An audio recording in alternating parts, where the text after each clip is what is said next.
일단 고전시가 1에 나오는 게, 자, 이 가, 1강에 가에 나오는 거, 이거. 공무 도화갑니다. 그리고 그 뒤에 보면은, 뒤에 두 번째 나오는 게 무슨 뜻이란 거예요? 이 공무 도화가라고 하는 것이 무슨 뜻이냐? 공이시여. 그게 아니라, 좀, 무슨 높은 사람 가리키는 거가, 옛날에 무슨 김공 이런 식으로 높은 사람 가리키는 게 공이에요. 그 무는 그러지 말라. 그 건너다 강하자입니다. 그런 노래 무슨 뜻이야? 이며 노래 그 강을 건너지 마오 노래입니다. 그 강을 건너지 마오 노래예요. 근데 여기서 그 공이라고 하는 게 남편입니다. 그러니까 이거는 여편네가 부른 남편의 반대말은 여편이에요. 오케이? 그 여편이 부른 노래가 되겠죠. 부인이 부른 노래가. 자 그러면 여기서 보겠습니다. 이마 물을 건너지 마오. 임은 기어이 물을 건너시네. 물에 빠져 돌아가시니 이제 임을 어찌할 거라고 합니다. 아주 간단하죠. 여기서 임이라고 하는 사람이 지금 물을 건너고 있습니다. 임의 행동을 보세요. 물을 건너려고 해요. 첫 번째 구에서 첫 번째 줄에서. 그래서 임은 두 번째 줄에서는 기어이 물을 건너잖아요. 자 그러면 물을 건너지 말라고 할 때 건너지 말라라고 할 때 이 물의 의미가 뭐가 되냐면 첫 번째 줄에 나오는 그 사랑 좀 충만한 사랑 얘기가 됩니다. 네, 일단 레알 키키만 치세요. 뭐야? 내가 한이라고 쓴 거야. 안 되겠다. 자 충만한 사랑입니다. 왜 그러냐면 여기서 그 물이라고 하면은 왠지 내 님이 그 물에 들어가면 너무 위험할 것 같아. 그래가지고 물을 건너지 말라고 하는 것. 그럼 그때 여기서 물의 의미는 임에 대한 나의 사랑을 의미합니다. 그런데 이미 기어이 물을 건너거든요. 그래서 두 번째 줄에 나와 있는 물 같은 경우는 이거는 이별 또는 단절의 의미가 됩니다. 그리고 세 번째 줄에 나오는 물에 빠져서 돌아가시니 그러면 이때 물이 이 시에 만들어주는 효과는 뭐가 되겠습니까? 이때 물은 죽음, 임의 죽음, 뭐 비극적인 거 뭐 그런 게 되겠죠. 자 그런데 여기서 배경설화를 한번 읽어보고 싶어요. 그 배경설화 우리 잠깐 37쪽 그 뒷페이지 넘어봅시다. 배경설화를 읽으면 뭐예요? 광리자고라는 사람이 있었는데 새벽에 일어나서 배를 저어갔어. 근데 이때 흰 머리를 풀어헤친 어떤 미친 사람이 술병 들고 어지럽게 물을 건너고 있어. 어지럽네. 자 그 아내가 쫓아가면서 말했습니다. 말렸습니다. 그러나 그 남자는 아내의 말을 듣지 않고 결국 물에 빠져 죽었다. 자, 그 아내 말은 들어야 됩니다, 원래. 자, 이에 그 아내는 갑자기 공무를 타면 기타를 타면서 공무도화라는 노래를 지어 부른 거야. 남편이 죽었는데 갑자기 기타 치면서 야 공무도화 막 이러다가 그러다가 그녀도 스스로 몸을 던져 물에 빠져 죽었다. 그 부분 미출 씨만 현금에 쳐줬어요. 그녀도 스스로 몸을 던져 물에 빠져 죽었다. 여기서의 물의 의미는 무엇일까요, 이거예요? 그녀는 갑자기 왜 죽어요? 자살. 그러니까 왜 자살을 했어? 왜? 어디서 다시 만나려고? 사후 세계, 죽음의 세계에서 다시 만나려고 그 물에 빠져 죽은 거 아니야? 그러면 여기서 그 배경설화에서 그 물, 자 우리 이거 그 아래에 물의 상징적 의미라는 거 봅시다. 19, 29, 39, 첫 번째 줄, 두 번째 줄, 세 번째 줄에서 사랑. 선생님이 이미 물에 빠져 죽는데 왜 사랑이에요? 그 첫 번째 줄을 읽어보면 물에 들어가지 마요 라고 할 때 그때 왜 들어가지 마요? 내가 널 사랑하니까 죽으면 별로니까 그때 물이라고 하는 게 위험하니까 들어가지 말라는 화자의 사랑을 전해주는데 쓰이잖아요. 그러니까 그때 상징적 의미가 사랑이라고 하는 거야. 그래서 19, 29 뭐라고요? 그 19에서 다시 19를 보면은 19에서 이마 물을 건너지 마오. 이 물이 겁나 위험해 보이는 건데 그러면 이게 뭐 위험이면 위험이고 죽음이면 죽음이지 이게 왜 사랑이냐라고 물을 수 있어요. 이해가 잘 안 돼요. 이마 물을 건너지 마오 해서 물이 왜 사랑이냐. 왜냐면은 이때 물을 건너지 말라고 만류하는 행위는 무엇을 나타낸다? 화자의 사랑을 나타낸다. 그렇기 때문에 거기에서 나오는 물이라고 하는 것은 화자의 사랑을 나타내는 데 사용된 소재예요. 사용이 그렇게 활용이 된 소재예요. 오케이? 나의 사랑을 나타내는 데 활용된 소재야. 그렇기 때문에 그때 물은 화자의 사랑을 나타낸다고. 자 그래서 19, 29, 39 이렇게 얘기해줬고 그러면 배경설화에서 왜 만남과 재생이라는지 알겠죠? 왜 만남과 재생 배경설화에서 왜냐면은 이때 이 와이프가 다시 사후 세계, 죽음의 세계에서 나의 남편을 만나기 위해서 빠져 죽은 거잖아요. 아니면 너무 비극적이어서 너무 슬퍼서 너무 어이가 없어서 그래 나도 그냥 자살한 거 아닌가요? 라고 할 수 있는데 문화표가 저는 이렇게 봅니다, 여러분. 그냥 그 레알 키킹만 치세요. 아시겠죠? 만남과 재생이다. 자, 그러면 그 아래 3번 볼게요. 3번 대상의 행동과 그에 대한 화자의 반응. 건너려고 해서 염려하고 애원하고 만류하고. 근데 대상이 물을 건널 때 초조하고 불안해합니다. 물에 빠져 죽자 절망하더니만 자 절망해요. 근데 여기서 배경설화를 살펴보니까 그 대상이 존재하지 않음. 다시 말하면은 이제 없잖아. 그러니까 나는 어찌하리라는 말을 합니다. 그래서 그게 슬픔 체념이다. 앞표로 다시 넘어가 볼게요. 36페이지. 물에 빠져 돌아가시니 이제 임을 어이할고 어찌할고 설이잖아. 자, 어찌할 수 있다 없다? 없다. 그러니까 여기서 나타나는 그거 뭐야? 체념의 정서라는 겁니다. 체념의 정서. 그 이미 죽은 사람을 나보고 어쩌라는 거냐? 오케이? 그러니까 걔를 살릴 수는 없으니까 내가 죽어야겠다. 좀 이상하게 결론이 나는데 걔를 살릴 수 없으니까 내가 죽어야겠다. 그래서 빠져 죽는 게 되는 거죠. 여기서 조금만 더 깊게 보자면 뭐 이게 뭐 우리나라에서 발견되는 뭐 최초의 서정시다 아니면 뭐 여기서 이 그 임이라고 하는 거는 뭐 무당을 상징한다고 이런 거 있는데 지금 다룰 건 아닌 것 같아요. 나중에 학교에서 다루면 뭐 재밌는 이야기니까 한번 읽어보시고 아니 한번 들어보시고 학교에서 안 다루면 여러분들 할 일 없는 겁니다. 그래서 모죽질환가로 갑시다. 나부분 모죽질환가. 이 모죽질환가는 그 향가입니다. 향가인데 여러분 향가에 세 가지 종류가 있는데 이건 안 써도 돼요. 향가에 세 가지 종류가 있는데 4구체 향가, 8구체 향가, 10구체 향가가 있어요. 그런데 우리가 보통 알고 있는 그 향가는 10구체 향가거든요. 뭐냐면 뭐 낙구 그러니까 좀 끝쪽에 뭐 아으 이런 감탄사 들어간다 그러면 19체 향가예요. 근데 이건 8줄이거든요. 읽어볼게요. 하나, 둘, 셋, 넷. 다섯, 여섯, 일곱, 여덟, 8줄이야. 그렇기 때문에 이건 8구체 향가입니다. 이건 10구체 향가 아니에요. 그렇기 때문에 어떤 선택지를 주의해야 되냐면 10구체 향가로 낚시가는 선택지를 주의해야 돼요. 10구체 향가가 뭔가요? 옛날에 배운 거 있어. 제목매가 이런 거 있어. 그래서 그 낚시가는 선택지가 뭐냐면 봐봐. 낭이여라는 말 보이시죠? 이거 절대 감탄사 아닙니다. 자, 이걸 감탄사라고 낚시 거는 게 어떤 메커니즘인지 파악하려면 그 19체 향가에 대한 배경 지식이 필요해서 나중에 뭐 이따가 뭐 가는 길에 제막매가 같은 거도 한번 쳐봐요. 제막매가라고 19체 향가가 있는데 제막매가라고 19체 향가가 있는데 이 19체 향가의 특징이 뭐냐면 아래에서 두 번째 줄에 무조건 감탄사가 나오는 게 19체 향가고 우리가 보통 배우는 향가는 19체 향가야. 쳐보면 나와. 그런데 이 낭이와 같은 게 왠지 감탄사 같아 보여. 그러면 공부 대충 하고 온 친구는 이거 끝에서 두 번째 줄에 그 감탄사 개꿀 이러고 그 선택지에 고를 가능성이 있습니다. 낚시 걸기 좋아요. 아시겠죠? 그래서 이 낭이어가 절대 감탄사가 아니라는 점. 자, 그러면 이거에 대해서 설명하겠습니다. 이 모죽지란가라는 게 무슨 뜻이냐? 모가 사모하다라는 뜻이에요. 사모하다가 무슨 뜻이냐면 그 이미 죽거나 그런 사람 그 좀 뒤에서 그 추모하는 거 추모하다고 생각하세요.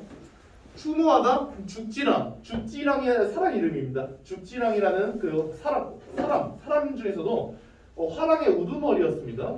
화랑의 우두머리였던 죽지랑이라는 그 화랑을 사모하는 노래. 그래가지고 모 죽지랑 가요. 그래서 여기서 그 추모 또는 사모 무슨 뜻이에요? 추모는 죽어야 추모고요. 사모는 살아있는 대상을 약간 추모하듯이 이 사람이 옛날에 뭐 잘했어 이런 게 사모거든요. 근데 이 8줄짜리 그 시에는 오케이? 이 향가는 대상이 죽었는지 살아있는지가 좀 모호합니다. 그래가지고 추모라는 말은 잘 안 쓰고 사모라는 말을 많이 씁니다. 아시겠죠? 그래서 여기서 그 대상이 있어요. 그 대상은 바로 죽지랑이 되겠습니다. 아시겠죠? 이거는 해석이 어려워서 해석만 잘 익히면 좋습니다. 보통 이렇게 나오는 시의 경우 오른쪽에 있는 거는 학교 시험에서 빠지는 경향이 있습니다. 왼쪽 원문만 가지고 학교 시험뿐만 아니라 수능 시험 평가원에서도 오른쪽은 안 나옵니다. 오케이? 현대어 여기 안 줘요. 너희 현대어역을 본 적이 있냐? 아니 이렇게 한자 4개 박혀 있고 4개 박혀 있고 한시라고 하잖아요. 한문으로 된 시. 그런 거 말고는 현대어역 안 줘요. 당연히 안 주지. 현대어역 주는 거는 중세국어 문법 문제밖에 없다고. 알겠지? 그렇기 때문에 왼쪽으로 공부를 하셔야 돼요. 이걸 수능을 위해서라도. 이게 평가원에서도 안 나오고 수능에서 안 나와가지고 한번 나올 만합니다. 자, 간 보물 크림에 모든 거자 우리 시름 무슨 말인지 모르겠죠? 오른쪽에 막 눈이 갑니다. 자, 그럼 여기서 간 봄을 그림에 그리워함에 이런 뜻이거든요. 자, 근데 봄이 갔어요. 오케이? 봄이 갔어. 떠나갔습니다. 그러면 봄이라는 것은 얘한테 현재야 과거야? 과거. 간 봄. 그리워하고 있잖아. 간 봄을 그리워함에. 지금 첫 번째 질문 하는 거야. 간 봄을 그리워함에. 그러면 얘가 지금 사모하고 있는 게 아까 뭐라고 했죠? 사모하고 있는 게 죽지랑 화자의 우두머리. 근데 죽었는지 살았는지 모르겠다. 오케이? 그 죽지랑을 사모하고 있어. 근데 간 봄이라고 했어. 간 봄을 그리워하고 있다. 그러면 그리워하고 있는 대상도 사실 죽지랑이거든요. 그래서 여기서 간 봄이라고 했던 게 뭐냐면 간 봄이라고 하면 여기서 죽지랑과 함께했던 과거가 됩니다. 함께했던 이제 즐거운 과거. 그러니까 긍정적인 시어가 되겠죠. 그 죽지랑과 함께했던 그 과거를 뭐라고 표현하고 있냐면 간 봄이라고 표현하고 있는데 왜냐면 과거니까, 오케이? 과거니까 간 봄이라고 표현하고 있는데 간 봄을 지금 그리워하고 있어요. 그리워하는 정서, 사모의 정서가 들어가죠. 그래서 그 모든 거가 우리 시름이라고 하면은 그 모든 것이 우리 시름 그러면 이제 뭐 울면서 이렇게 해석할 수도 있는데 그냥 시름만 보시면 됩니다. 모든 것이 우리, 모든 것아 우리, 모든 것이 시름한다. 그래서 시름한다라고 하는 것은 서러워한다라는 뜻입니다. 그래서 모단이라고 하면 모든 것이 서러워한다. 서러워. 그래서 우리라고 하면 울면서라고 봐도 됩니다. 그래서 그냥 해석을 쌤이 써놓은 것은 모든 것이 서러워 시름하는데. 그래서 모든 것이 서러워 시름하는 이유는 뭡니까? 간 봄이 그리워서입니다. 오케이? 그만큼 간 봄이 대단했다는 뜻이죠. 죽지랑과 함께했던 그 시절이 너무 행복했고 그 시절은 지금 없어요. 그 시절은 갔습니다. 오케이? 갔기 때문에 서러운 거예요. 그 다음 아람 나토샤원 즈지 살쯤 디죠 라고 했을 때 아람이 뭐냐면 아람답다. 이게 아람답다가 된 거거든요. 이게 아름이에요. 아름다움이라는 뜻입니다. 아람은 아름다움을 나타내신 아름다움을 나타내신이라는 뜻이에요. 아름다움을 나타내신 쯧이라고 하면은 그 얼굴이라는 뜻이거든요. 쯧 그러니까 모습이라고 생각하세요. 아름다움을 나타내신 얼굴이 즈지 살쯤이라고 하면은 이거 주름살입니다. 주름살이 진이죠. 지었구나. 지으려 합니다. 집니다. 자 다시 아름다움을 나타내셨던 과거입니다. 아름다움을 나타내셨던 그런 얼굴이 지금 주름살을 지으려 하십니다. 자 그러면 여기서 이 아름다운 얼굴이었는데 지금 주름살이 된 거잖아요. 그럼 여기서 이 아름다움이 이제 뭐라고 하면 죽지랑이 가졌던 뭐 아름다운 모습, 아름다움이라는 아름다운 모습, 아니면 뭐 죽지랑이 환하게 우두머리니까 용맹하고 막 그랬을 거잖아요. 그래서 뭐 빛나는 기상, 그 용맹 이런 것들이 근데 지금 옛날에 젊었을 때 그랬고 이제 늙으면 그런 거 없어. 그랬던 것이 지금은 주름살이 졌구나. 다시 말하면 시간이 흐르면서 변했다는 소리입니다. 근데 여기서 이 변했다라는 소리가 어떻게 읽힐 수 있냐면 얘가 더 이상 영웅이 아니다 이런 뜻이 아니라 죽었다 이렇게 해석할 수 있고 아니면 이제 와 너 죽을 때 다녔다 이렇게 해석할 수 있는 거야. 오케이? 주름살을 지으려 하는구나. 이거는 그러니까 옛날에 참 날뛰던 사람이었는데 좋은 말로 참 굉장하던 사람이었는데 뒤져버렸구나 뭐 이렇게 해석할 수도 있고 뒤질 때 다 됐구나 그렇게 해석할 수도 있고 살았는지 죽었는지는 일관된 해석이 없어요. 그렇게 되면 그 학교 가서 들으시고 그냥 하나 고르는 거는 그냥 자기 맘이거든. 둘 다 해석이 다 분분해요. 그래서 시간이 흐르면서 변했다는 겁니다. 살쯤 주름살. 그래서 옛날엔 그랬는데 변했구나 대비되죠. 뭐가 아람과 살쯤으로 대비되죠. 아람과 살쯤으로 대비가 됩니다. 뭐 살쯤이 그래서 부정적인 건가요? 그렇게 보지 말고 그냥 시간이 흐르면서 어쩔 수 없이 옛날에 용맹했던 게 지금 그렇지 않다 그렇게 해석하시면 됩니다. 그러면 봐봐. 우리가 했을 때 옛날엔 참 이랬는데 부질없구나 이런 마음을 우리가 뭐라고 하냐면 그 인생무상의 정서라고 합니다. 그래서 이 두 줄에서 느껴지는 그 정서는 인생무상의 정서입니다. 그러니까 엄청 예쁜 사람도 그 엄청 잘생긴 사람도 그 시간 지나면 어쩔 수 없구나. 한 70대 되면 뭐 어쩔 수 없구나. 인생무상의 정서라고 생각하시면 돼요. 그 다음에 눈 돌칠 사이에 눈 돌치다라고 하면 눈 돌릴 사이 그러니까 눈 깜빡할 사이라는 뜻이에요. 다시 말하면 잠깐 사이 잠깐이라도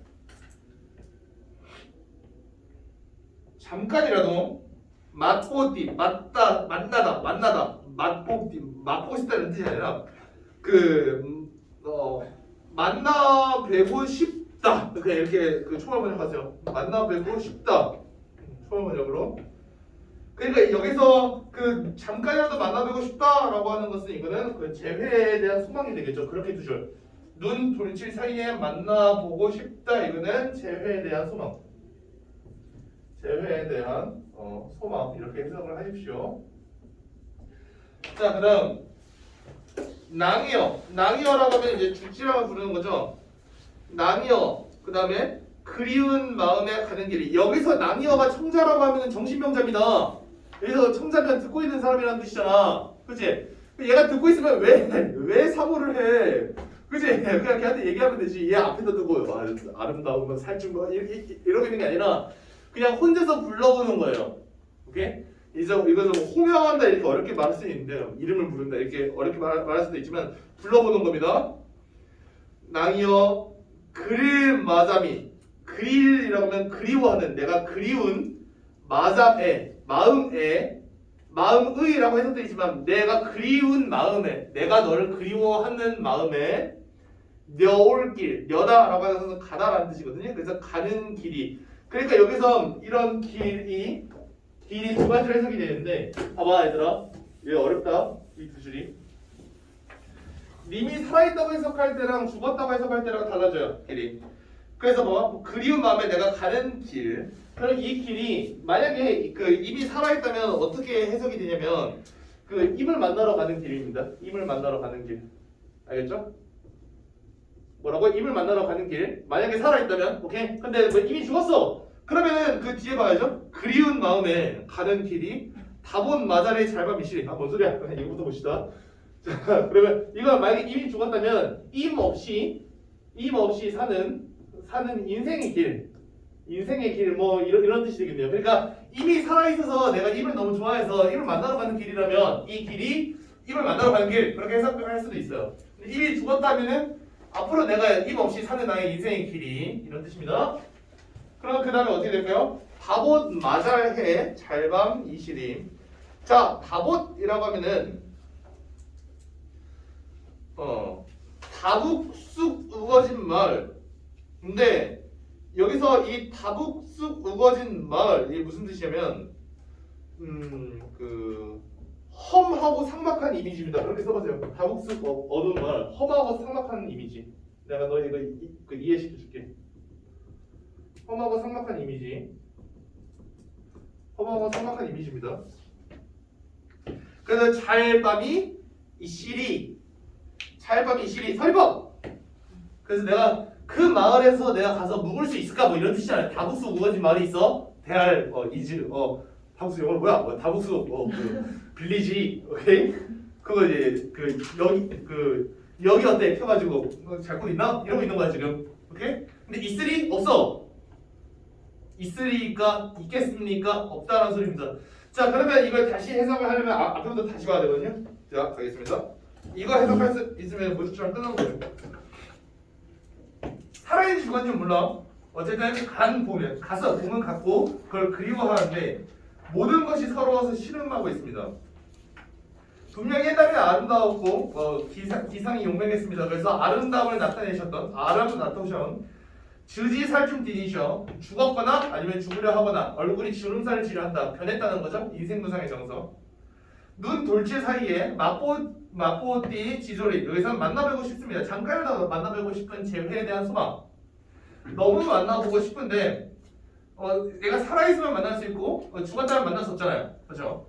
그래서 낭이여 그릴 마자민 열길 낭여 죽지랑이시여 내가 너를 그리워하는데 이런 마음에 내가 가는 길이 다북수 마을에 다북수 우거진 마을에서 내가 잘 곳이 있겠습니까? 그러면 여기서 다북수 우거진 마을에서 잘 곳이 있겠습니까? 이게 어떻게 해석이 되냐면 일단 잘 밤이 없다라고 해석이 되거든요. 그러니까 이것은 그러니까 봐봐 만약에 입 없이 사는 인생의 길이 이미 죽은 거죠. 아까 길이 입 없이 사는 인생의 길이라면 이게 이미 죽은 거잖아. 이게 죽음에 관련된 거잖아. 이게 그리고 살아 있는 거잖아. 살아 있는 거고 죽어 있는 거잖아. 그럼 만약에 이미 죽었어. 그러면 입한테 가는 길이 아니야. 다시 이미 죽었어. 그러면 이건 입한테 가는 길이 아니야. 내 마음에 여울 길이. 오케이? 그럼 입을 만나러 가는 길도 아니란 말이야. 그렇기 때문에 여기서 이 험하고 삭막한 이미지인 다북수 우거진 마을에서 내가 잘 밤조차 없다는 소리는 뭐냐면 잠도 자지 못할 만큼 고통스럽다라는 뜻이 됩니다. 만약에 이미 죽었다면은 여러분 왜 고통스러워? 더 이상 만날 수 없어서. 좋아요. 그래서 이거는 탄식이 됩니다. 내가 너를 못 만나는구나. 너 죽었어. 내 마음이 가는 길은 잠 한숨도 자지 못할 정도로 고통스러워. 이렇게 얘기하는 게 돼요. 오케이? 그래서 그다음 만약에 내가 님을 만나러 가는 길이야. 지금 막 30년 만에 보기로 했어. 님이랑 약속을 어떻게 카카오톡이 닿아가지고 30년 만에 만나기로 했어. 그럼 지금 여기서 이 마음의 여울 길은 무슨 뜻이냐면 입을 만나러 가는 길이에요. 그죠? 입을 만나러 가는 길이잖아. 그 길이. 그러면 이 길에 마을 잘 밤이 있으리? 아니 안 잠. 난 그냥 간다. 안 자고 간다. 이런 이미지로 읽힐 수 있어요. 잘 밤 있으리? 야 내가 잘 시간이 있냐? 안 잔다. 잘 밤이 없다. 안 자고 그냥 간다. 왜냐? 너무 빨리 하루라도 더 빨리 만나고 싶다. 이렇게 해석이 될 수 있어요. 그래서 여기서 이미 만약에 살아있다면 이 길이 임을 만나러 가는 길이라면 이건 어떻게 해석이 될 수 있냐? 잠도 자지 않고 임을 만나러 가겠다. 그러니까 재회에 대한 빨리 재회하고 싶다. 재회에 대한 기대, 그다음에 소망 이런 것을 뜻하는 게 됩니다. 뭐가요? 잘밤이 시리가요. 길이 어떻게 해석되느냐는 뭐에 걸린 거죠, 여러분? 이미 살아있냐 죽었냐에 따라서 이 내 마음에 가는 길이 해석이 됩니다. 그 이후에 그 길을 해석을 하고 나면은 이 잘밤이 있겠습니까? 라는 이 서리법이 해석이 된다는 거죠. 내가 왜 잡니까? 빨리 가서 님 만나야지. 잘밤이 어디 있겠습니까? 이렇게 해석할 수도 있고 난 지금 너무 힘들어. 내 마음이 너 뒤졌어 이미. 내 마음이 너무 힘들어서 내가 어떻게 자겠습니까? 이렇게 해석이 될 수도 있는 겁니다. 그 뒤에 봅시다. 정리된 거. 네. 낭이어가 부르는 게 아니라는 건 알겠는데 왜 부르는 건 부르는 겁니다. 근데 청자가 아니라는 거예요. 감탄사는 왜안 되잖아요. 부르는. 영탄적 어조는 되거든요. 근데 감탄사는 안 되는데 감탄사는 부사여야 됩니다. 그래서 막 이런 거. 여야 돼요. 근데 여기서 낭여라고 되어 있으면 부사로 되어 있진 않으니까 감탄사라고 나왔지만 따지고 보면 감탄적인 표현이 되는 거죠. 그래서 우리가 그런 감탄적인 표현을 우리가 묶어서 영탄적 표현, 영탄적 어조로 이렇게 말을 합니다. 부르는 건 맞는데 직접적으로 부르는 건 아니에요. 그렇죠. 이미 왜냐면 살아있는지 뒤져있는지도 우리가 여기서 파악 못하는데 낭여라는 말은 그럼 어떻게 해석되냐 이런 거죠. 그래서 그냥 혼자서 불러보는 겁니다. 그려서 낭여 이런 식으로. 오케이? 대화하는 게 아니라 이거예요. 아시겠습니까? 또 질문 있나요? 죽지랑이 사람 이름이에요. 네, 직책이란이라는 말도 있는데 죽지랑 사람 이름이라고 보시면 돼요. 죽씨가 있었어요, 씨가. 화랑이 웃음어지. 그러니까 이 죽지랑이 직책 이름이다라는 설이 있고 사람 이름이다라는 설이 있는데 모르겠어요. 죽씨가 있었냐 잘 모르겠는데 그런 직책 이름으로 해두죠. 직책 이름으로. 자, 그러면 여기서 8, 9의 해석이라고 하는 거, 우리 1 화자의 정서라는 것부터 봅시다. 과거는 임과 함께했습니다. 그래서 간봄이다. 현재는 이미 없어요. 살았든 죽었든. 그래서 간봄을 그리워하고 모든 것이 실험하고 있고, 근데 미래는 다시 임과 함께할. 쌤이 임과 함께 못했는데, 함께 못하는데 어떻게 임과 함께한다는 건가요? 죽어서 함께할 수도 있잖아. 그러니까 어쨌든 재회에 대한 희망이 있다. 그러니까 여러분 이거 만약에 여기 선택지에서 재회에 대한 소망을 나타내고 있다. 그러면 맞는 말이라고 하세요. 왜냐? 그러면 이미 죽었는지 살았는지 모르는데 무슨 재회에 대한 소망이냐? 이러고 있기에는 너무 깊게 들어간 걸 수도 있어. 그래서 그냥 임과 다시 만나고 싶어 한다 이런 말을 하면은 이미 죽었는지 살았는지는 다음에 얘기하고 만나고 싶어 하는 건 맞잖아. 그러니까 재회에 대한 소망도 맞는 말이잖아. 재회에 대한 소망이 꼭 이미 살아있어야 재회에 대한 소망이 되는 게 아니고 그래도 만나고 싶다. 죽었지만 꼭 한번 만나고 싶다. 이것도 재회에 대한 소망이잖아. 알겠죠? 그래서 다시 임과 함께할 미래를 꿈꾸고 있다. 이렇게 하면은 맞는 말이라고 해두셔도 됩니다. 그러면 요쪽을 택한 거구나. 그냥 임이랑 다시 만나기를 기대한다. 이걸 택한 거구나. 이렇게 생각하시면 됩니다. 이 여울길의 해석이 어렵습니다. 그래서 이 여울길의 해석은 선생님이 자세하게 말을 해줬으니까 그걸 다시 보시고 여울길 이거 두 개입니다. 선생님 그러면 이것만 소망이고 이건 소망이 아니잖아요. 그래도 어쨌든지 간에 임을 다시 만나고 싶어하는 것 그 사실에는 변함이 없습니다. 아시겠죠? 좋아요. 자 그러면 이 뒤에 공통점 얘기했으니까 아래 나와 있거든요. 그건 나중에 보시기 바랍니다. 고전 씨가 이강으로 넘어가도록 하겠습니다. 그 뒤에 가실이 나옵니다. 40쪽 가실이. 가실이부터가 이제 고려 가요예요, 여러분. 고려 가요, 오케이? 고려 가요의 특징으로는 삼음보가 쓰인다는 겁니다. 근데 이 가실이 있고 나난 이거 어떻게 삼음보로 볼 것이냐? 가실이 있고 나난 이렇게 보는 게 아닙니다. 오케이? 어떻게 보냐? 자, 같이 잘라볼까요? 가실이 한번 쓰레시고 봐. 가실이 있고 그러면 그 뒤에 나난 뭐야? 버려지는 겁니다. 오케이? 다시 가실이 있고 뒤에 나난 버려지는 거야. 오케이? 그렇게 삼음보입니다. 알죠? 그러면 그렇게 삼음보를 자르는 순간 또 무엇이 보이냐면 332조라는 게 보여요. 자, 알려주겠습니다. 가실이 입구에서 이렇게 자른 거는 상음보입니다. 그래서 이게 1음보, 그 다음에 이게 2음보, 하나의 음보잖아. 이게 한 번에 발음한다. 가실이 한 번에 발음한다. 그 다음에 이게 세 번째 음보가 돼가지고 우리가 이걸 3음보라고 자르는 거잖아. 근데 이 음보 안에 음수율이라는 게 있는데 음수율이 뭐냐면 음절의 개수를 따지는 게 음수율이에요. 그러면 음수율 하나, 둘, 셋, 세 글자. 그 다음에 하나, 둘, 셋, 세 글자. 그 다음에 하나, 둘, 두 글자. 그래가지고 우리가 이것을 가지고 뭐라고 하냐면 음보율은 세 가지가 있어요. 우주를 나타내기. 음보율은 그 3음보. 그 다음에 음수율이 있어요. 음수율은 332조라고 합니다. 알겠죠? 한 가지 더 알려줄게요. 그리고 적어둡시다. 음보율은 3음보, 음수율은 332조. 운율을 얘기하고 있어요. 그리고 또 이게 민요의 특징이 있다고 보는데 어떻게 보냐면 봐봐. 가실이 있고 버리고 가실이 있고 사음보 얘기하는 게 아니에요. 비슷한 거 찾으면 가실이 비슷합니다. 가실이 있고 두 개 비슷하게 생겼어요. 버리고 다르게 생겼어요. 가실이 있고 비슷하게 생겼어요. 그래서 이것을 우리가 뭐라고 보기도 하냐면 뭐 A, B, A 형식이다 이렇게 말하기도 합니다. A, B, A 형식. 가실이 있고 비슷하다. 버리고가 버리고거든요. 버리고 다르다. 가실이 있고 비슷하다. 그래서 A, B, A 형식. 그래서 이 형식을 통해서 운율을 형성한다 이렇게 이야기를 많이 합니다. 이 형식을 통해서 운율을 형성한다. 다시 한번. 이거 두 개는 이해했죠 위에 거. 보면은 여기서 보면은 말 그대로 비슷하고 가실이라는 게 그 형태적으로 뒤에 나가다 갖다 버리는 거잖아. 그러니까 가실이 비슷하고 가실이 있고 비슷하고 근데 발이고 얘만 좀 다르게 생겼다 그거야. 그래서 얘를 B라고 한다. A라는 게 뭐냐면 이 A 세 개가 비슷하다는 거예요. 이거는 생각 안 하는 거예요.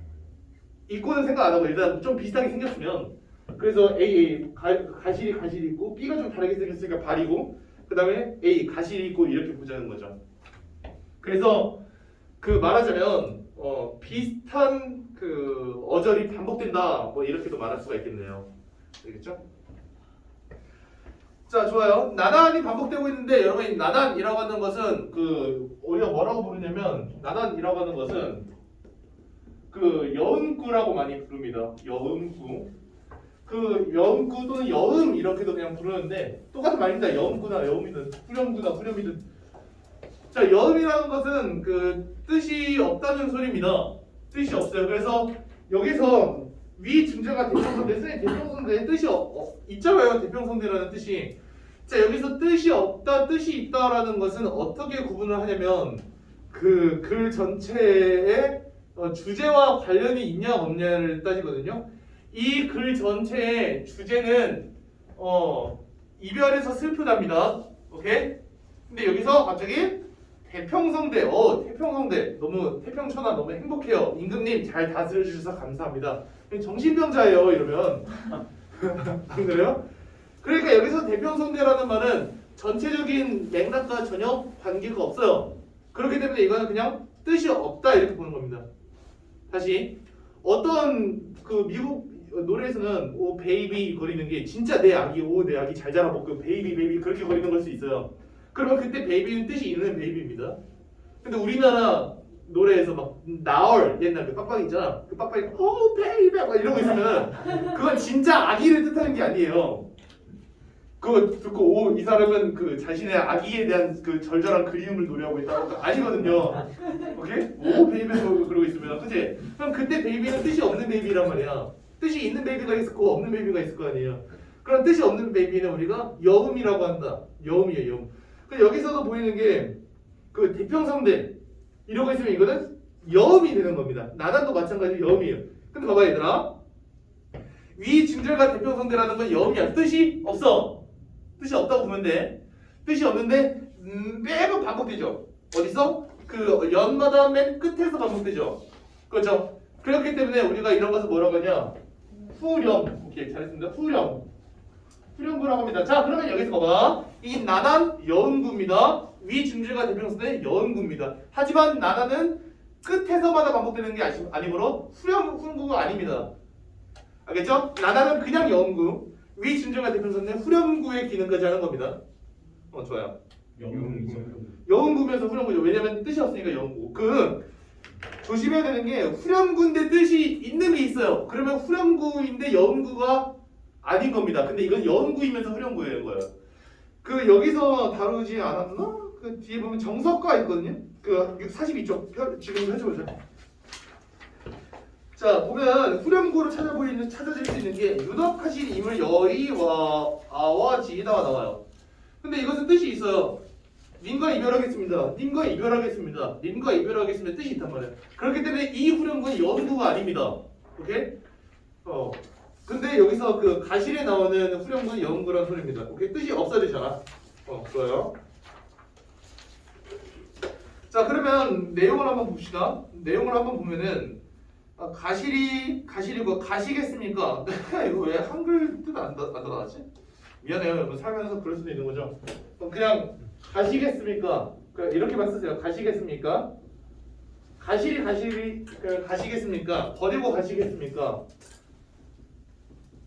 그러니까 진짜 나를 버리고 갈 거냐라는 걸 묻는 거예요. 너 진짜 갈 거야? 너 진짜 나를 버리고 갈 거야? 이거를 묻는 겁니다. 그러니까 여기서는 진짜로 묻는 거예요. 대상한테 묻는 거. 그래가지고 여기서 알 수 있는 게 뭐냐면 대상한테 말을 건네는 방식이라는 거예요. 말을 건네는 방식.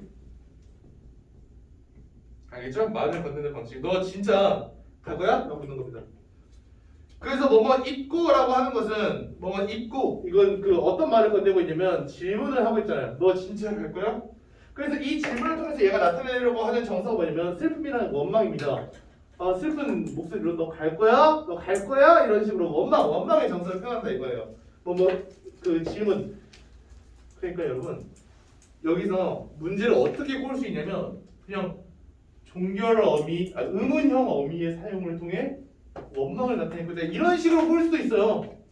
질문하고 있다라는 말은 다시 말하면 의문형을 사용하고 있다 이렇게 말해야 되거든요. 의문형 문장을 사용하고 있다. 똑같잖아. 질문하고 있다. 의문형 문장을 사용하고 있다. 근데 한번 바꾸면 의문형 어미를 사용해서라고 해도 돼. 똑같은 뜻이야. 진짜 똑같은 뜻이야. 그래서 이게 그렇게 막 바뀔 수 있어요. 의문형 어미를 사용해서 화자의 원망하는 화자의 정서를 효과적으로 드러내고 있다. 맞는 말이 되는 거예요. 그런 선택지들을 너무 고민할 필요는 없어요. 아시겠죠? 자, 그다음 그러면 첫 번째 연이 끝났습니다. 그다음 날러는 어찌 살라 하고 버리고 가시리 있고 자 나보고는 어찌 살라고 하고 버리고 가냐 이거는 원망의 심화. 원망의 심화. 중요하지 않은 부분입니다. 나더러는 어찌 살라 하고 그러니까 살 수 없다는 뜻입니다. 너 없이는 살 수 없다는 뜻을 드러내죠. 나더는 어찌 살라고 하고 근데 버리고 가냐. 그 다음 3년 사연이 어렵습니다.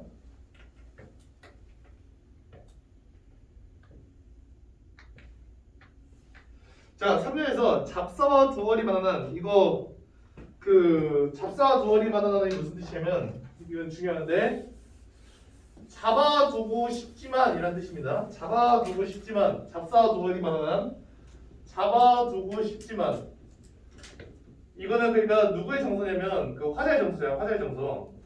화자가 청자를 잡아두고 싶어요. 그러니까 화자의 속마음. 화자가 청자를 잡아두고 싶지만 그다음 선하면 아니 올시라. 선하면이 보면은 선하면 어떻게 되냐면 서운하면 아니 올까봐. 자 여기서 해석해줄게. 서운하면은 누구의 마음이냐면 그러다가 청자가 서운하면 아니 올까봐 두렵다. 누가 두렵다는 느끼냐면 화자가 느껴요. 이 부분이 되게 어려운 부분이라서 이것만 쓰고 쌤이 정리 쫙 해줄게.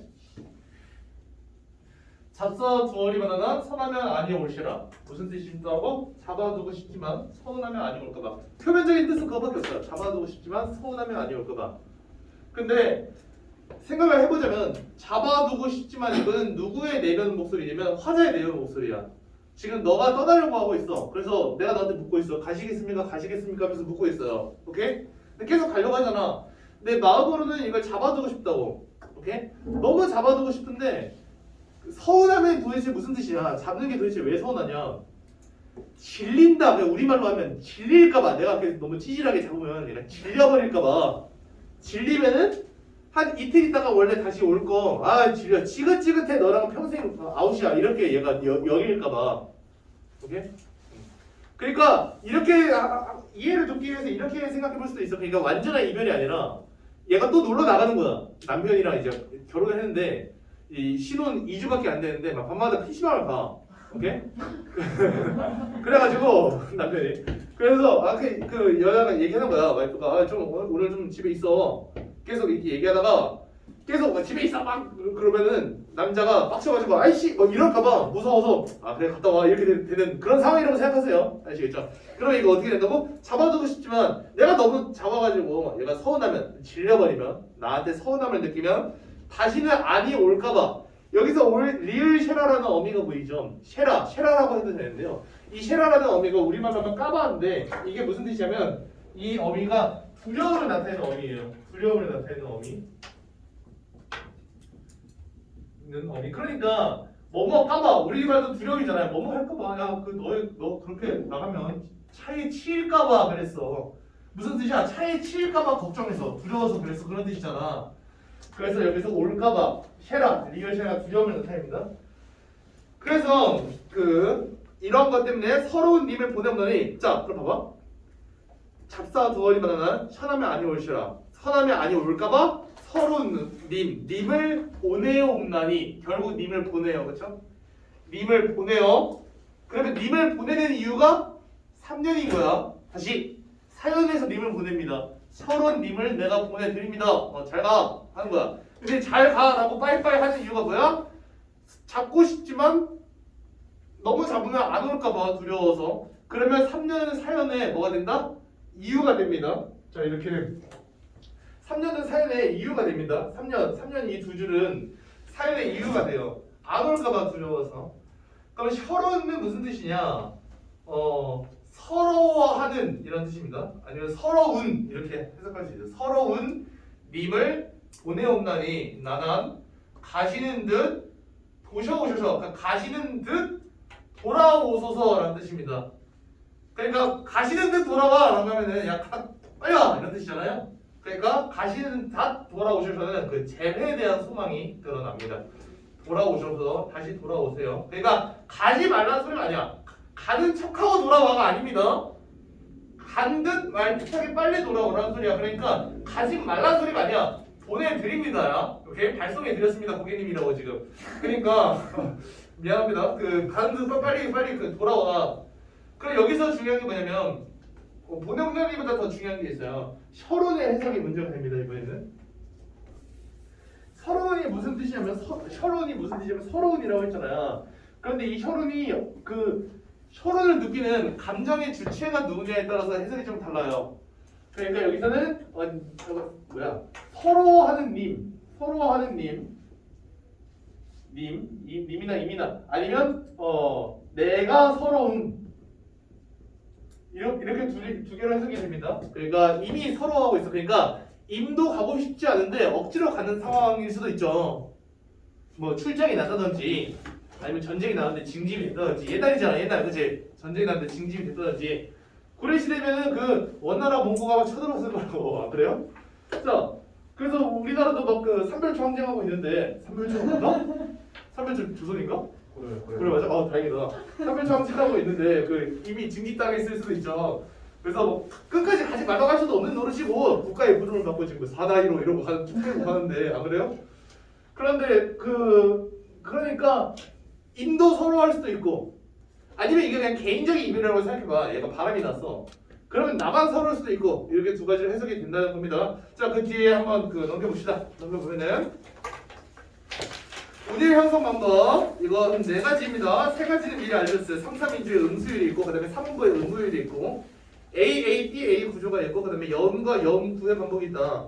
영과 영 구의 반복이 뭔가요? 원래 영구가 좀 더 높은 겁니다. 시어, 식구 이런 말 하잖아요. 두 글자 이상이 있으면 구입니다. 자, 그 다음 이번에 위 진주가 대평성대 역할이다. 위는 감탄사다. 이건 중요하지 않아요 사실. 진주가는 악기 소리를 흉내냈어요. 대평성대라고 하는 것은 봐봐. 이 대평성대가 중요해요. 이 시적 상황과는 어울리지 않습니다. 전혀 어울리지 않아요. 그래서 이걸 가지고 어떤 것을 추측하냐면 원래 이 고려가요에는 이 후렴구가 없었을 것이다. 근데 나중에 근데 이 고려가요가 나중에 어디서 쓰였냐면 파티장에서 쓰였대. 어떤 파티장이냐면 임금의 파티장. 임금도 이제 뭐 이러면서 와 할 거 아니에요. 막 흔들어 즐길 거냐. 그럼 거기서 그 임금이 막 술 마시고 좋아 너 뭐라고 하지? 얘는 뭐 김우의정 막 황희정승 어서 와. 어서 오고 막 이러고 있는데 그 사람들이 그 뒤에서 그러니까 해금도 켜고 그 다음에 누구는 장구도 치고 막 북도 치고 그러면서 노래 뭐 부르고 있는 거야. 하찮나이 가시리 있고 막 이러고 있는 거예요. 그러니까 임금이 이 노래 듣고 있잖아.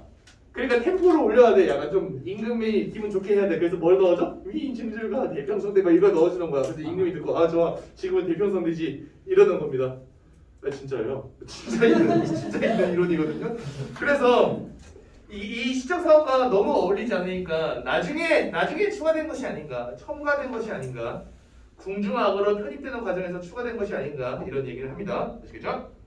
그래서 이것들이 역할이 있다면 오른쪽 보시면 매 연의 말미에 끝에 반복되면서 리듬감도 살리고 통일성도 주고 형태적 안정감도 주고 연도 구분해주고 이런 역할들을 한다는 겁니다. 자, 그러면 이제 세 번째 작품의 전개 과정을 봅시다. 전개 과정을 보면 그 1년 2년은 가시리 있고 막 이러거든요. 내가 아까 얘기한 거랑 똑같아요. 원망에 고조하고 그리고 앞에는 좀 슬퍼합니다.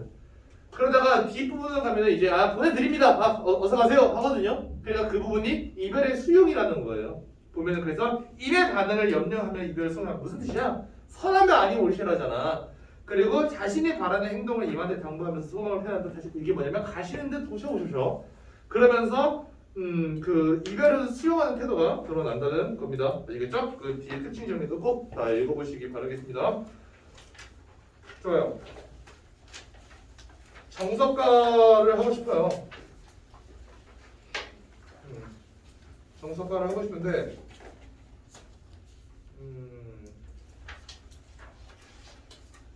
좋아. 정석가까지 하고 이과를 보내겠습니다. 최대한 빨리 할게요. 네. 여기서 이 정석가라고 하는 것은 그 말 그대로 이게 뜻이 되게 없거든요.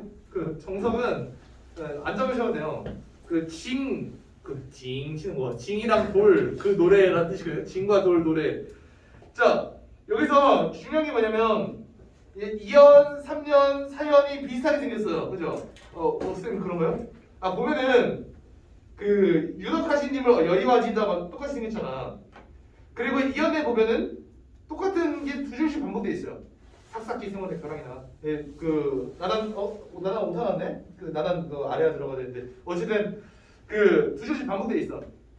그러면 당연히 뭐 시행의 반복이 있다가 나올 수 있겠죠. 그런데 중요한 게 뭐냐면 봐봐 2연에서 삭삭기 생활의 벼랑에 이거 좀 해석해 볼게요. 삭삭기가 그 사각사각이라는 뜻입니다. 사각 이게 그 사각형이 아니라 아이고 그 아시죠? 이 사각사각 드립이에요? 아니 미안합니다. 사각형 아니 사각형 왜 나와? 사각사각거리는 음성상징어 그 삭삭거리는 새 모래 미세하다 그 조그만한 모래 작은 모래 이해가 될 겁니다. 작은 모래로 된 벼랑에 별해는 벼랑에 벼랑이라고 되어 있구나. 구운 밤 5대를 심습니다. 쌤이 앞에다가 심고이라는 심습니다라는 뜻입니다. 돼 알죠? 그 뭐 한 대 주세요, 2대 주세요, 5대라는 뜻입니다. 자 얘들아 사각사각거리는 모래로 된 벼랑이 있어요. 굉장히 위태롭습니다. 모래로 됐어. 게다가 흙도 아니라고. 근데 거기다 무엇을 심냐면 군밤을 심어요. 구운 밤이 군밤 아니에요? 그죠? 군밤을 심어요. 근데 여러분 이 군밤이 잘 자라겠습니까? 미쳤어요? 그 군밤이야. 죽었어요. 그 밤에 이미 생명을 잃었다고. 우리한테 맛있게 먹힐 일밖에 안 남았어. 자 그러면 이 군밤을 심었을 때 군밤이 싹이 날 리가 없습니다. 일단 그렇게 알아두죠. 싹이 날 리가 없어요. 근데 얘가 뭐라고 하냐면 그 밤이 움이 돋아서 싹 나거든. 돋는다 이것도 싹 난다는 소리거든요. 그 밤이 내가 아까 심은 그 군밤이 싹이 나면은 싹이 나면 싹 나것이야. 이거 싹이 나면 이런 뜻입니다. 적어보세요. 나면. 그러니까 이거는 그 조건이에요. 조건. 어떤 조건이야? 그 밤이 움이 도는 게 뭔가요? 그 위로 그 싹이 나기 직전에 흙 조금 위로 파오르는 거 그 움이라고 합니다. 알겠죠? 똑같은 거예요. 싹 나는 거. 그 밤이 싹이 난다면 조건.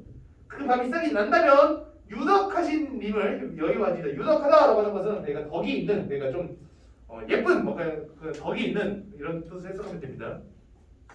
그 밤이 싹이 난다면 유덕하신 님을 여의와지이다. 무슨 뜻이겠냐? 이별하겠습니다 라는 뜻입니다. 이별하겠습니다. 자 그러면 봐봐요. 얘가 지금 할 행동이 뭐냐면요. 벼랑에다가요. 그것도 아주 모래로 된 벼랑에다가 오케이? 거기다가 그것도 군밤을 심었어요.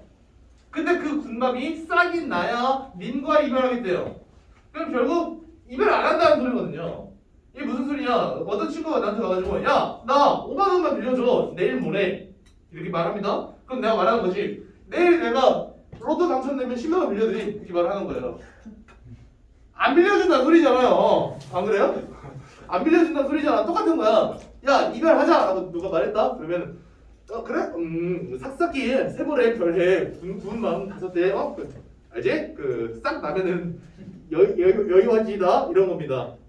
이별하지 않겠다는 소리예요. 그러니까 여기서 나오는 이 후형구 유덕하시 임의 여의와지다는 이건 뭐냐면 반어법이 되는 겁니다. 반어적인 표현이 되는 거예요.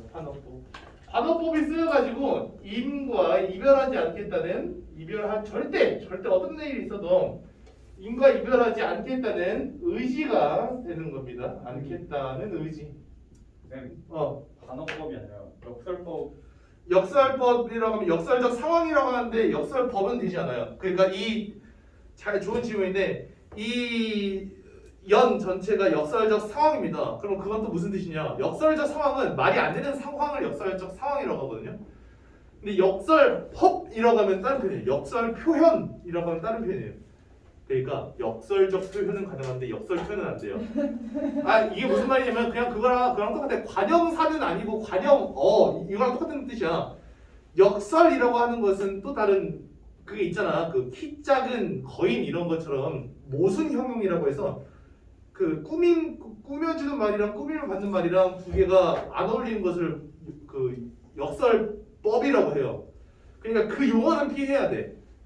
그래서 그 패러독스를 얘기하고 싶은데 그 용어는 피하다 보니까 그런 변종들이 나오는 거야. 역설적인 상황, 오케이? 역설적인 표현, 역설 표현이라고 하면 안 됩니다. 절대. 역설 표현은 아니라는 거. 그래서 그 잘 질문했는데 이런 상황들 자체가 역설적 상황이라고 합니다. 왜 그러냐면 봐봐. 불가능한 상황을 설정하고 불가능한 상황을 설정하고 그 가정하고 그 가정이 이루어질 때 이것을 가정하고 있으니까 이런 그 발상 자체가 역설적인 상황 설정이라는 겁니다. 역설적인 상황. 왜 역설적인 상황이 무슨 뜻이냐? 이루어질 수 없는 상황이라는 뜻이에요. 영어로 패러독스입니다. 그 유명한 패러독스가 있잖아요. 그 쌍둥이 패러독스라고 해서 그 쌍둥이가 있는데 그 쌍둥이 중 한 명이 우주 여행을 하고 돌아왔어요. 오케이? 그 아인슈타인 거 관련해서 우주 여행을 하고 돌아왔더니 쌍둥이인데 한 명은 하고 이제 그 할아버지가 돼 있었는데 한 명은 아직 어리더라. 일어날 수 없는 이런 일을 우리가 패러독스, 역설적 상황이라고 합니다. 역설적 상황. 근데 역설법이랑은 다른 거라고. 이제 이해할 수 있죠? 역설법은 키 큰 난쟁이 이런 게 역설법입니다. 자, 그래서 이런 상황을 통해서 그 이별하지 않겠다는 의지를 불태우는 거죠. 3년 똑같습니다. 자, 옥으로 연꽃을 새깁니다. 사교이다, 새깁니다. 그냥 살아있는 연꽃이 아니라 옥으로 새긴 연꽃이에요. 옥 알죠? 그 옥 초록 색깔 그 바위 있잖아. 근데 옥으로 연꽃을 새겨 그 바위 위에 붙입니다. 적주하여이다, 붙입니다라는 뜻입니다. 붙입니다. 옥으로 연꽃을 새겨서 바위 위에 붙여. 알죠? 그 꽃이 삼동이 피면 이것도 그 아까랑 똑같죠? 삼동이 무슨 뜻이냐면 새 묶음. 여러분 그 옥으로 연꽃을 새겨서 바위 위에 붙였는데 그 어떻게 꽃이 새 묶음이 붙겠습니까? 똑같죠? 똑같습니다. 위에랑. 자 이제 사연 갑니다. 더 설명 안 해도 되는 거 맞죠? 안 된다는 소리야. 자 무쇠로 천릭이 무슨 뜻이야? 갑옷이라는 뜻입니다. 갑옷. 자 무쇠로 천릭을 말다 만들어 재단하여 이런 뜻인데 그냥 만들어서 이런 뜻으로 보시면 됩니다. 재단하다 무슨 뜻이냐면 뭐 자르고 붙이고 하다 이런 뜻인데 무쇠는 철이잖아요. 철. 오케이? FE 그걸로 이제 그 갑옷을 만들어서 철사로 줄을 막다 무슨 뜻이냐면 그 이렇게 이런 봉제선을 철사로 막았다 이거예요. 이 봉제선을 철사로 막았어. 오케이? 그러니까 엄청나게 단단한 옷이 됐어요. 엄청나게 단단한 옷이 됐는데 그 옷이 다 헐옷이야. 그 옷이 다 헌다면 님을 여의아와지이다. 네, 이별하겠습니다. 그러니까 안 헐 거 아니야. 이걸 안 하겠다는 소리입니다. 마지막 구슬이 바위에 지신들 보겠습니다. 구슬이 바위 위에 지신들 무슨 뜻이냐면 떨어진들.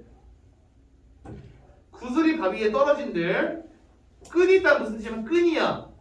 그치니까 무슨 뜻이냐면 끊어지겠습니까? 구슬이 바위에 떨어진들. 끈이야 끊어지겠습니까? 이거 서리법이잖아요. 서리법. 재원이 이거 다 알겠네. 구슬이 바위에 떨어진들. 끈이야 끊어지겠습니까? 끈이 안 끊어진다는 소리예요. 오케이?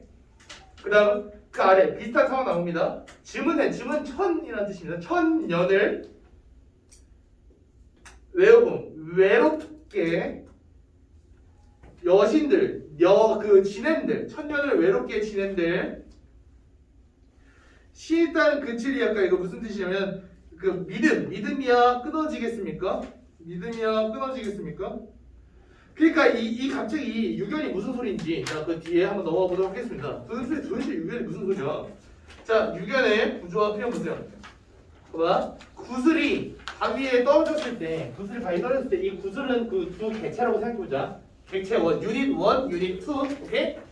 유닛 1, 유닛 2 떨어져. 박살이 나. 그래도 그 둘을 잇고 있는 이 사랑의 인연은 깨지지 않고 끊어지지 않잖아. 끈은 끊어지지 않잖아. 구슬 무슨 소리예요? 염주 생각해봐. 염주가 그렇게 그렇지. 염주 생각해보면 염주를 63빌딩에서 던졌어. 그럼 박살이 나겠죠. 근데 끈까지 박살이 나지는 않을 거 아니야. 근데 그 끈이 뭐냐면 그 유닛들을 잇고 있는 그 사랑의 인연이라고 생각해보자고. 그럼 뭐야? 구슬이 바위에 떨어져도 끈은 끊어지지 않는다. 그것처럼 천년을 외롭게 살아도 우리가 박살이 나서 외롭게 살아도 임에 대한 믿음은 변하지 않는다. 신이 딴 그칠이니까 믿음은 변하지 않는다. 그러면 이 끈이라고 하는 게 무슨 뜻이에요? 믿음, 사랑, 충성심 이런 뜻이 됩니다. 아시겠죠? 나머지는 읽어보시기 바랍니다. 그 뒤에 꼭 읽어보세요. 좋아요. 그 잠깐 쉬고 이어서 하겠습니다.